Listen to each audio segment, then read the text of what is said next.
10 Depression-era hacks and frugal living ideas to save money now. Number 1. Grow your own food. In the 1930s, most everyone had a victory garden in their backyard, side yard, rooftop, or patio pots. Like them, you can grow basic vegetables, like tomatoes, from seeds or seedlings, to augment the grocery store produce that is becoming increasingly expensive. You can grow herbs in your kitchen window. If you're a gardening newbie, you can tap into lots of help from your local gardening club, horticultural society, or university extension office. Learn to preserve your own food too, so you don't waste any of the food you grow. When you start canning and drying your own foods, you'll be the poster child for Depression-era style frugality. Number 2. Cook your own food.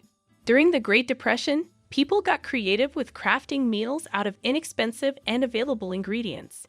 Bean soups were a staple of Depression-era recipes, as beans are a cheaper protein than meat, and you can toss whatever leftovers you have on hand into the pot.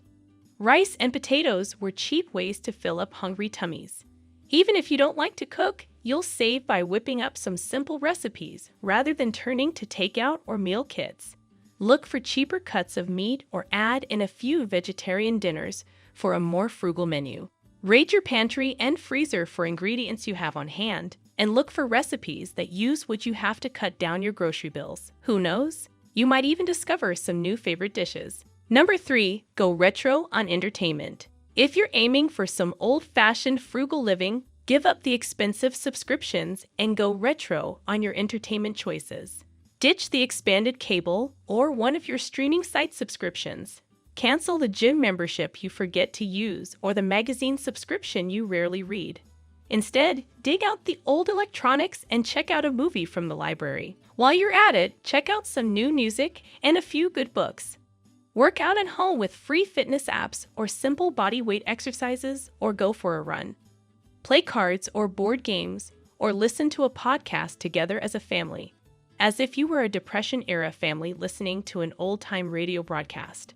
Dust off the guitar in the corner or the violin you haven't touched in years and start playing music again. Not only will you save money, but you might find yourself spending more quality time with your family. Number 4. Fix it yourself. Got a leaky faucet, a toilet tank that is running on. Some simple home repairs can be done by the most inexperienced do-it-yourselfer with the instructions that come with the repair kit or video tutorials on YouTube. Or ask the guy or gal in the correct department at your home improvement store for some tips. You might not need to shell out hundreds for a handyman to come over for a 15-minute job. If you're embracing 1930s frugality, you know that you always try to fix something before you buy a new one. Put a fun patch on the hole in your kids' jeans rather than heading to Old Navy for a new pair. Take your cracked cell phone to a repair shop before you pony up for another iPhone. Repair costs tend to be far less than purchasing the newest version of the broken item. Number 5. Do it yourself. Why buy it when you can make it? This Depression-era hack isn't only for the crafty folks who can sew their own clothes. It's easy to make your own cleaning products that might even work better than store-bought chemicals. Decorate your house with items you already own or can repurpose, or make your own gift packaging for holidays and birthdays. You can even learn to give yourself a pedicure rather than running out to the salon and paying marked-up prices. You might find you even enjoy creating things, and suddenly you're knitting sweaters or crocheting blankets instead of binging Netflix. Number 6. Use everything up. Make your purchases last longer by using everything to the last drop.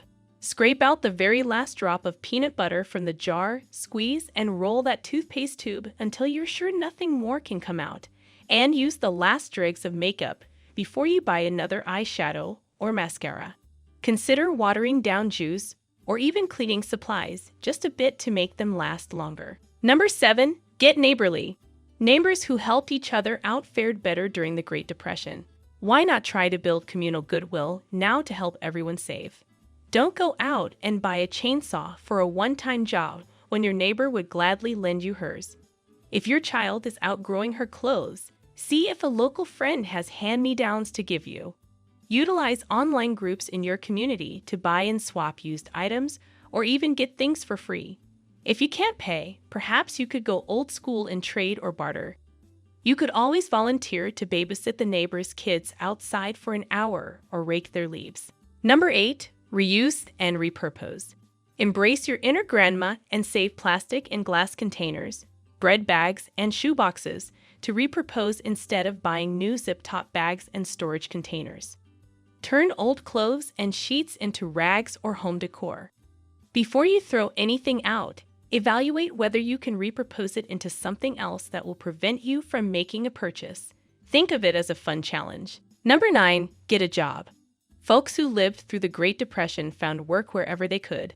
Men might have had to take jobs that were new to them, while women sought work outside the house for the first time as cleaning staff or teachers.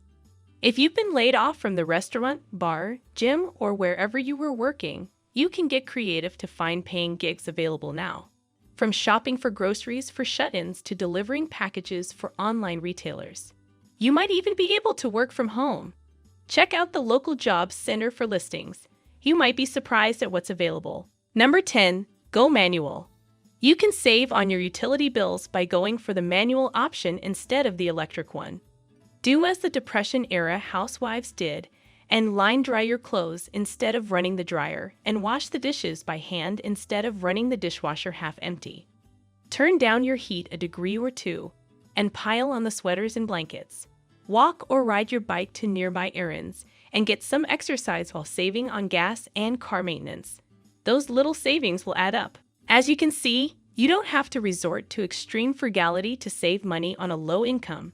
Focusing on the big stuff will get you a lot further. However, remember this: you could have all the best money-saving tips in the world in front of you, but until you actually decide to use them, they're not going to help.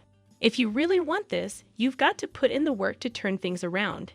It isn't easy. So tell me, what's the first thing you're going to do after watching this video? How are you going to escape the paycheck to paycheck cycle?